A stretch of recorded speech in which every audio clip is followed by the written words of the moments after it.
durante más de un año hemos invertido mucho tiempo, un gran esfuerzo, pero lamentablemente todo este esfuerzo no se traduce en que el gobierno considere estas decisiones o estas sugerencias para implementar medidas.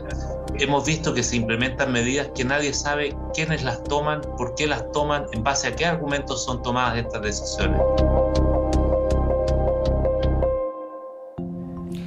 Un quiebre total es el que se ha producido entre la más importante institución de salud del país y el gobierno. El Colegio Médico decidió retirarse de la mesa social COVID-19, por lo que han asegurado ha sido una actitud imprudente que ha devenido en un nuevo descontrol de la transmisión viral, impactando en vidas y secuelas de miles de personas. Eso se suma a la revelación hecha por el Ejecutivo con respecto al reconocimiento de que dicha mesa no tiene un funcionamiento reglado y no existen actas de sus reuniones. Resulta grave entonces que estos antecedentes sean revelados a más de un año de gestión, por lo que surgen un sinfín de interrogantes desde la academia, la ciencia y las entidades sociales con respecto al implemento de las medidas sanitarias, los permisos y las aperturas de comunas en todo el país. Transparencia es el concepto que se solicita con urgencia, ya que los indicadores y cifras de contagio continúan siendo críticos. Recordemos que aún debemos conocer qué impactos va a tener la entrada en vigencia del pase de movilidad y sus implicancias también, justo en el mes que según las autoridades debiéramos alcanzar una supuesta inmunidad de rebaño. Mientras eso no ocurra, la emergencia prevalece, por lo que el autocuidado debe seguir siendo una prioridad. Sean todos ustedes bienvenidas y bienvenidos a un nuevo capítulo de Futuro 360, como siempre, acá en CNN Chile. Bueno, ya está todo listo para la implementación de la primera vacuna contra el COVID en menores de edad en nuestro país. El Instituto de Salud Pública afina los detalles para este hito dentro del plan de vacunación que busca contribuir al cuidado de este grupo etario y también aportar hacia la anhelada inmunidad de rebaño. Miren. Lo llevo como 1 hora. 2 horas. 2 horas. Algunos no querían vacunarse y la verdad que se están vacunando por el tema del pase. Fue un incentivo para que todos agilizáramos la venida. El calendario de vacunación está próximo a llegar a su límite etario. Es por eso que ahora la discusión que se da en medio del análisis que el Instituto de Salud Pública realizó a petición del laboratorio Pfizer para autorizar e iniciar la vacunación en nuestro país a niños de 12 y 15 años, aumentando así el espectro de inoculación. Que otros países ya lo han hecho, Estados Unidos, Canadá, algunos países europeos. Decisión que finalmente fue positiva y fue aprobada la vacunación en este rango de edad, el que será integrado al calendario de vacunación en los próximos días.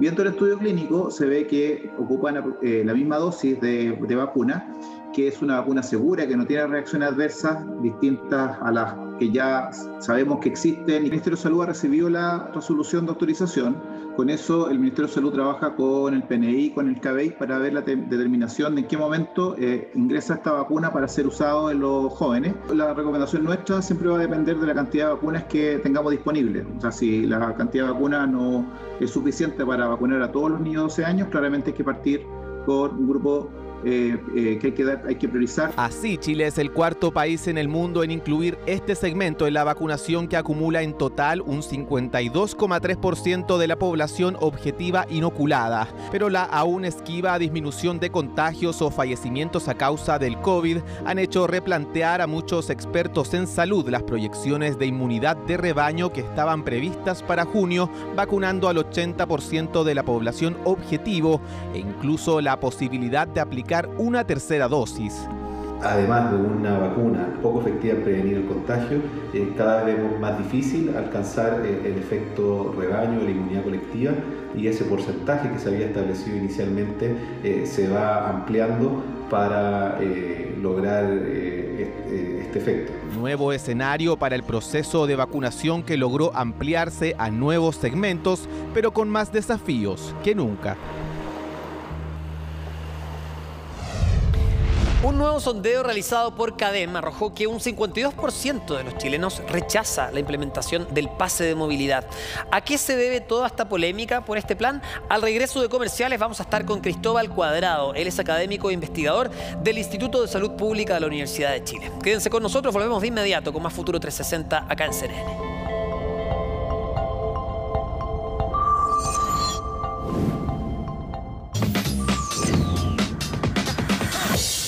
Estamos de regreso con más Futuro 360 por las pantallas de CNN Chile y como se los adelantábamos, el pase de movilidad ha generado un enorme debate, hasta el punto en que el Colegio Médico va a tomar la decisión de salirse de la mesa social COVID-19. Un debate que se ha generado en el mundo médico y científico y que desde el gobierno esperan ser un referente con esta nueva medida. Para analizar este plan estamos con Cristóbal Cuadrado, él es investigador y académico de la Escuela de Salud Pública de la Universidad de Chile, ya aparece ahí en nuestro estudio virtual. Gracias, Cristóbal, por estar con nosotros en Futuro 360. Bienvenido. Hola, Humberto, mucho gusto. Bueno, igualmente, lo primero, ¿reviste algún problema el pase de movilidad o tiene que ver con el tiempo en que se otorgó, en que se implementó? Bueno, un pase de movilidad, según lo que nos explican las autoridades y la lógica que tiene detrás, lo que busca es generar ciertos incentivos a las personas que no se han vacunado a vacunarse y por otra parte generar cierto relajamiento de las restricciones que hemos tenido que estar implementando en el contexto de la pandemia. Esas dos cosas sin duda son positivas en términos de lo que buscan, pero se generan en un momento en el cual estamos viviendo una situación epidemiológica extremadamente compleja, como todos hemos visto, los casos se encuentran al alza, estamos de hecho en algunos de los momentos con mayor cantidad de pacientes en las UCI que hemos visto a lo largo de la pandemia, y eso generar un incentivo que lo que va a hacer es un relajamiento de medidas, que para que se entienda bien, básicamente hace que sea imposible fiscalizar las cuarentenas, porque casi el 50% de la población va a tener libertad de movilidad, ¿no?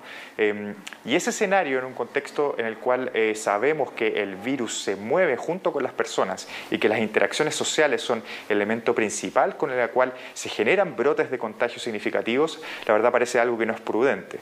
Y así se lo ha hecho ver la mayor parte de la comunidad científica, las sociedades médicas y científicas en su conjunto durante estos últimos días le hicieron saber al gobierno que no era el momento oportuno de implementar una medida de este tipo, pero lamentablemente el gobierno ha decidido perseverar en esta materia y yo me temo que esto va a ser un factor más que va a mantener al alza los casos durante las próximas semanas, justo cuando estamos además entrando al invierno, que sabemos que es un momento en el cual la transmisibilidad del virus se incremente debido a que hay menos ventilación de los espacios y las personas tienden a estar con mayores aglomeraciones en lugares cerrados. Y que aparezcan también otras enfermedades estacionarias que puedan exigir también mayor atención en los recintos hospitalarios. Cristóbal, respecto a lo que decías tú, entonces no es una mala idea en sí, sino que el timing en que fue aplicada esta idea del pase de movilidad. ¿Cuándo vamos a poder ver si efectivamente esto va a generar alza de contagios? Leía hace muy poco que hoy día estamos viendo en los distintos hospitales y clínicas personas internadas como efectos de las libertades que se dieron para el Día de la Madre. O sea, probablemente este pase de movilidad lo vayamos a ver quizás en 2, 3 o más semanas. Sí, lamentablemente hemos tenido una seguidilla de eventos que lo que hacen es incrementar los contagios. Primero hay que recordar que un poquito antes del Día de la Madre se generó un desconfinamiento masivo, por ejemplo, en el sector oriente de Santiago, lo que, según lo que hemos visto en los datos de esta cuarentena, pero también las anteriores, cuando se desconfina una parte de Santiago, sobre todo el sector oriente, se empieza a generar un incremento de la movilidad sustantiva en toda la ciudad, ¿sí? ¿Por qué? Porque la gente trabaja en un lugar a otro y eso genera un gran incremento en los contactos de las personas, en llenarse el transporte público, entre otras cosas, ¿no? Después vino el Día de la Madre, posteriormente vinieron las elecciones, que fue un evento muy importante donde muchos millones de personas salieron, ¿sí? Y si bien el riesgo de contagiarse en un lugar de votación es relativamente bajo, sigue existiendo un riesgo al tener que salir de casa, ¿no? Y sumado a todo eso, tenemos además la implementación del pase de movilidad, ¿no? Entonces, ese escenario hace que la verdad es que todos los pronósticos sean muy desalentadores para las próximas semanas. Yo diría que las próximas 4 o 6 semanas con toda seguridad vamos a tener un alza en los contagios que va a seguir manteniendo el sistema sanitario extremadamente saturado y lamentando muchas muertes de personas. Tú decías que se hace muy difícil fiscalizar las comunas en cuarentena, pero también de acuerdo a lo que tú nos narras, si es que de aquí a las próximas semanas hay un aumento explosivo de contagios, aún más de los que tenemos hoy día, probablemente haya varias comunas de la región metropolitana que vuelvan a retroceder a cuarentena. Claro, pero en el contexto de un pase de movilidad, la fiscalización de esas cuarentenas va a ser aún más imposible, ¿no? O sea, ya vemos que hoy día la capacidad fiscalizadora de la autoridad es muy baja y vemos que en lugares que están en cuarentenas, en teoría, durante la semana o el fin de semana, existe una gran cantidad de personas moviéndose, y esto se asociaba antes del pase de movilidad a que habían, por ejemplo, una gran multitud de empresas que daban permisos únicos colectivos muy masivos, ¿no? Y sumado a eso ahora tenemos el pase de movilidad. Entonces yo me temo que si es que la autoridad en 1 o 2 semanas más decide implementar una cuarentena, en el contexto de que este pase de movilidad ya se ha instalado, va a hacer lo que sea imposible. Yo creo que lo que va a haber que hacer es dar un pie atrás con respecto al pase de movilidad, y eso va a ser la única manera de realmente poder volver a cuarentenas que tengan algún grado de efectividad para reducir la movilidad y las interacciones entre las personas. Nos acompaña Cristóbal Cuadrado, investigador y académico de la Escuela de Salud Pública de la Universidad de Chile. ¿Por qué, Cristóbal, debido a la alta vacunación que tenemos, de igual manera no se ha logrado frenar la pandemia como se esperaba? Bueno, hay que entender de que la vacunación que nosotros hemos tenido en Chile es una vacunación que ha sido muy exitosa en el contexto internacional en términos de lograr una alta cobertura relativamente rápido. Ya tenemos aproximadamente un 50% de la población vacunada. No obstante, no existe ninguna vacuna que sea 100% efectiva, ¿sí? Significa que incluso la población vacunada tiene un riesgo de poder contagiarse primero y segundo, de terminar en una UCI o fallecer. Lo que pasa es que esa probabilidad es muchísimo más baja en aquellas personas que han sido vacunadas. Una de las debilidades que tiene probablemente nuestro esquema de vacunación en Chile es que la principal vacuna que hemos utilizado, que es la vacuna CoronaVac del laboratorio Sinovac, es una vacuna que no tiene una efectividad tan alta en reducir los contagios, ¿sí? Sí tiene una efectividad bastante alta en reducir el riesgo de hospitalización y muerte, pero no los contagios. ¿Y qué implicancia tiene eso? De que una persona vacunada con CoronaVac puede contagiarse igualmente y mantener la transmisión del virus, porque si bien esa persona lo más probable es que va a ser un cuadro leve, esa persona va a seguir contagiando a otros. Y al contagiar a otros, tiene la probabilidad de llevar el virus a alguien que no está inmunizado y que va a ser una enfermedad grave. Mientras mantengamos una alta tasa de personas contagiadas, o sea, una gran transmisión comunitaria, y no esté el 100% de la población inmunizada, ese es un escenario propicio para que tengamos un brote epidémico de alta magnitud y una gran cantidad de personas hospitalizadas en UCI, como vemos en la actualidad. Entonces, ¿crees que sea probable la necesidad de una tercera dosis? Por ejemplo, el caso de Sinovac, Pfizer o AstraZeneca, que son las vacunas que requieren 2 dosis. O sea, tienen que darse varias cosas, ¿no? Lo primero es que tenemos que vacunar a toda la población. Y cuando digo toda, incluyo a la población infantil, que hoy día todavía no está dentro de los programas de vacunación, ¿no? Tenemos recientemente información del Instituto de Salud Pública, donde se ha aprobado el uso de la vacuna Pfizer hasta los 12 años, lo que es una excelente noticia porque permite ampliar los grupos potencialmente vacunables. Porque si es que no nos acercamos a una tasa de vacunación cercana al 100%, va a ser muy poco probable que realmente tengamos lo que se denomina inmunidad de grupo o inmunidad de rebaño, que es el momento en el cual el virus ya deja de encontrar gente susceptible y por ende deja de transmitirse de manera amplia en la comunidad, ¿no? Sí. Otra posibilidad que va a ser muy importante es lo que tú dices de una eventual tercera dosis, ¿no? Sobre todo para la población que está vacunada con CoronaVac. Te digo que la efectividad de reducir los contagios no es tan alta. Yo considero que es probable que durante el próximo año tengamos que considerar ya sea una nueva dosis de la misma vacuna como un refuerzo para incrementar la efectividad o la aplicación de esquemas cruzados con otras vacunas, ¿sí? Eso requerimos también más información con respecto a estudios que están en curso para tratar de buscar cuáles son los esquemas óptimos de vacunación para generar la mayor eficacia. Cristóbal, ¿te parece prudente la idea de algunos que plantean que la vacuna contra el COVID debiera ser obligatoria? La vacunación obligatoria es absolutamente algo que se puede justificar en escenarios en los cuales tenemos una enfermedad de muy alto riesgo y en el cual la probabilidad de contagiarse uno y contagiar a otro es muy alta, ¿no? Y así, de hecho, es probable que uno considere que este sea una enfermedad muy propicia para considerar un esquema de vacunación obligatoria. Sin embargo, existe experiencia contradictoria en el mundo con respecto a si es que los programas de vacunación obligatoria generan realmente mayores coberturas que los que son de forma voluntaria, ¿no? Por lo tanto, mi recomendación sobre esta materia sería, primero, enfocarse en por qué hoy día hay una gran cantidad de personas que, estando dispuestas a vacunarse, no lo han hecho aún. Y eso tiene que ver con disponibilidad efectiva de acceso, ¿sí? Hemos hecho estudios en la Escuela de Salud Pública de la Universidad de Chile, en la cual hemos encontrado que la población laboralmente activa y la población de nivel socioeconómico más bajo, en general tiende menos chances de poder llegar a los centros de vacunación, pese a que tienen disposición de vacunarse. Por lo tanto, antes de considerar medidas coercitivas, como puede ser obligar a vacunar, creo que hay que generar primero las condiciones para que todo el mundo pueda realmente estar vacunado. Y creo que la obligatoriedad puede ser una herramienta.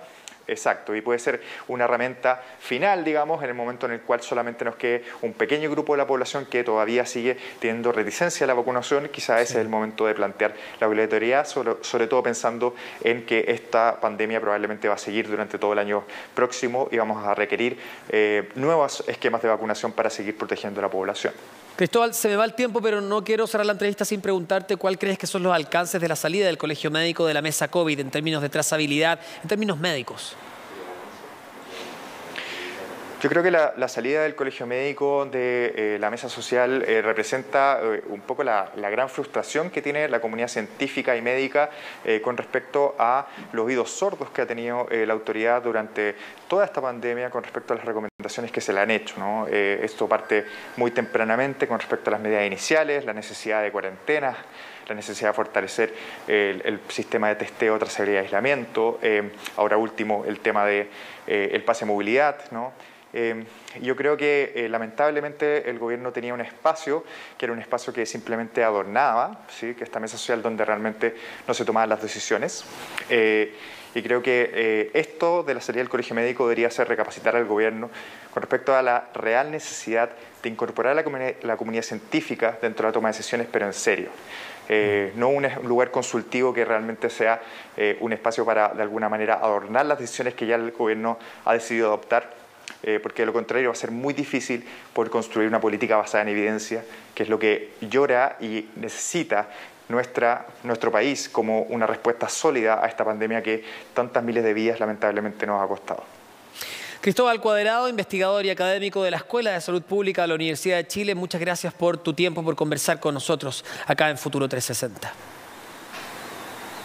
Muchas gracias, Humberto, que esté muy bien. A seguir cuidándose y a cuidarnos. Así es. Chao. Y ahora las últimas novedades científicas y tecnológicas del mundo se las presentamos en nuestra sección Al Día con el Futuro. Vamos a partir hablando de una vacuna sin aguja. Bueno, la investigación de la Universidad de Minnesota sugiere que podría ser realidad en el futuro.